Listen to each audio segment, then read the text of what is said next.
ನಾಡಿನೆಲ್ಲೆಡೆ ಯುಗಾದಿ ಹಬ್ಬದ ಸಂಭ್ರಮ, ದೇವರ ದರ್ಶನ ಪಡೆದು ಹೊಸ ವರ್ಷ ಆರಂಭಿಸಿದ ಸಾರ್ವಜನಿಕರು.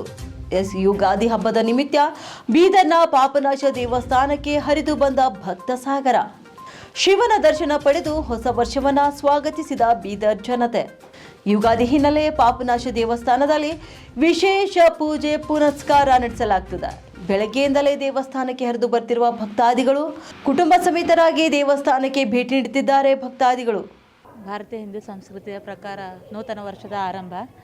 ಈ ನೂತನ ವರ್ಷದ ಆರಂಭದಲ್ಲಿ ನಾವೆಲ್ಲ ದೇವಾಲಯಕ್ಕೆ ಬರೋ ವಿಶೇಷತೆ ಏನಂದರೆ, ನಾವೆಲ್ಲ ಕ್ಯಾಲೆಂಡರ್ ಡೇಯನ್ನು ಅತಿ ಹೆಚ್ಚು ನಮ್ಮ ಹಿಂದೂಗಳು ಸೆಲೆಬ್ರೇಟ್ ಮಾಡಿ ದೇವಸ್ಥಾನಗಳಿಗೆ ಹೋಗ್ತಾರೆ. ಅದಕ್ಕಿಂತ ಇವತ್ತು ಹೊಸ ವಸಂತ, ಹೊಸ ದಿವಸ, ಹೊಸ ಚಿಗುರು. ಅಲ್ಲದೆ ರೈತರ ಮನೆಯಲ್ಲಿ ಎಲ್ಲ ಸುಖ ಸಮೃದ್ಧಿ ಆಹಾರ ಪದಾರ್ಥಗಳು, ಇವತ್ತು ಧಾನ್ಯಗಳು ಇರ್ತವೆ.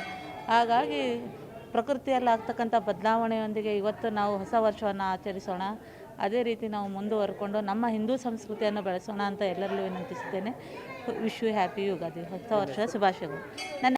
ಎಲ್ರಿಗೂ ಯುಗಾದಿ ಹಬ್ಬದ ಶುಭಾಶಯಗಳನ್ನು ತಿಳಿಸುತ್ತಾ, ಇವತ್ತು ಯುಗಾದಿ ಹಬ್ಬ ಅಂತಂದರೆ ಹಿಂದೂಗಳು ಎಲ್ಲರೂ ಕೂಡ ಒಂದು ಹೊಸ ವರ್ಷ ಅಂತೇಳಿ ಆಚರಣೆಯನ್ನು ಮಾಡ್ತೀವಿ. ಒಂದು ಹೊಸ ವರ್ಷದ ನಿಮಿತ್ತವಾಗಿ ಇವತ್ತು ಬೀದರ್ನಲ್ಲಿರ್ತಕ್ಕಂಥ ಅತ್ಯಂತ ಐತಿಹಾಸಿಕವಾಗಿರ್ತಕ್ಕಂಥ ಒಂದು ದೇವಾಲಯ ಪಾಪನಾಶ ದೇವಾಲಯದಲ್ಲಿ ಇವತ್ತು ದರ್ಶನಕ್ಕಾಗಿ ಸಾವಿರಾರು ಜನ ಇವತ್ತು ದರ್ಶನವನ್ನು ಪಡೆದುಕೊಂಡು ಯುಗಾದಿ ಹಬ್ಬವನ್ನು ಹೊಸ ವರ್ಷವನ್ನು ಆಚರಣೆ ಮಾಡ್ತಾ ಇದ್ದಾರೆ.